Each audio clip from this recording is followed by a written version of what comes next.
monstros animalescos, figuras humanas desfiguradas, criaturas assombrosas, gárgulas. O que são os gárgulas? E, na verdade, para que servem os gárgulas? Você já ouviu falar em gárgulas? Shalom!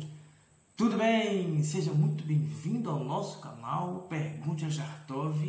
E hoje, nesse vídeo, nós vamos falar sobre estes seres que muita gente desconhece, os gárgulas.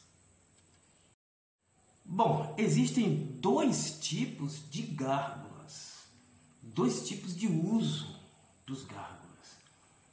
Na arquitetura, as gárgulas ou os gárgulas são desaguadouros, são a parte saliente das calhas de telhados, que se destina a escoar águas fluviais. Eles ficam a certa distância da parede, então aqui está a parede, ficam salientes, a certa distância da parede. Eles, na verdade, na Idade Média, essas calhas eram ornadas com essas figuras monstruosas, figuras de humanos ou animalescos, e era comum na cultura gótica.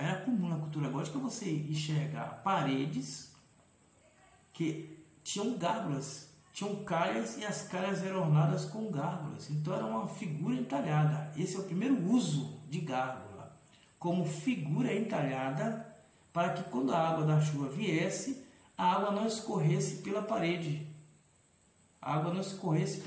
Olha.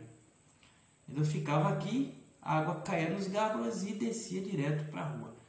Esse era o primeiro tipo de uso dos gárgulas, tá? Mas tem outro tipo.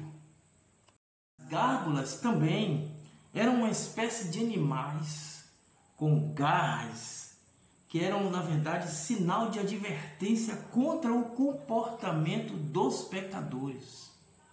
Interessante a ideia na época. As gárgulas simbolizavam um perigo para quem quer que se aproximasse da igreja com a consciência suja. Na verdade, as gárgulas eram um espantador de pecadores. As gárgulas tinham a capacidade de petrificar seus alvos, transformando-os em pedra. E dessa forma selavam o destino da pessoa, e a pessoa ficava em pedra, a pessoa ou outro ser ficava em pedra até o tempo que eles quisessem, até o tempo que as gárgulas quisessem. Elas lançavam uma espécie de feixe de energia, utilizando-se de sua própria energia, contra o seu oponente, transformando então em pedra. Como derrotar uma gárgula? Bom, primeiro teria que se concentrar no primeiro gárgula ou na primeira gárgula que apareceu. O primeiro oponente gárgula que aparecesse, a pessoa tinha que se concentrar nele. Agora, se outra gárgula se juntasse a eles, era melhor sair correndo, porque dificilmente venceriam uma batalha como essa. Mas apesar da gárgula lançar fogo, a gárgula era vulnerável a fogo. Então um bom jato de fogo, alguma coisa que lançasse fogo sobre uma gárgula, poderia vencê-los.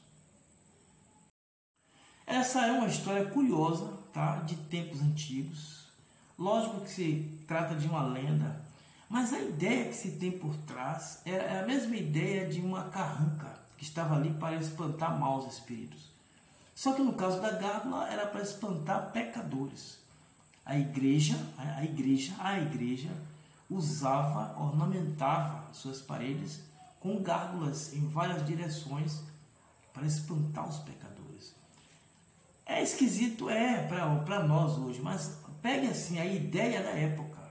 Se você é um pecador e se aproxima da igreja e não tem nenhum líder ali, ninguém ali daquela igreja no local te vendo, então a gárgula tinha a função de espantar você, para que você não entrasse dessa forma. Bom, hoje as pessoas podem usar também, né? Podem usar alguns artifícios para espantar pecadores. Mas eu estou curioso para saber, você sabia da história dos gárgulas? Pelo menos já tinha ouvido falar de gárgula? Muita gente, mas muita gente mesmo nunca ouviu falar de gárgula. Eu gostaria que você colocasse nos comentários se você já tinha ouvido falar e se já você conhecia a função ou as funções dessas estátuas entalhadas chamadas gárgulas. Quero saber a sua opinião e a sua visão em relação a isso. Então, muito obrigado pela sua visualização. Falando de seres assim, não esqueça de visitar os outros vídeos do canal, além das playlists. Nós temos aqui vários vídeos falando sobre anjos, que são seres fora do normal, fora do comum, aproveitando esse gancho. Tá certo? Então, muito obrigado pela sua visualização. Nos veremos no próximo vídeo. Shalom.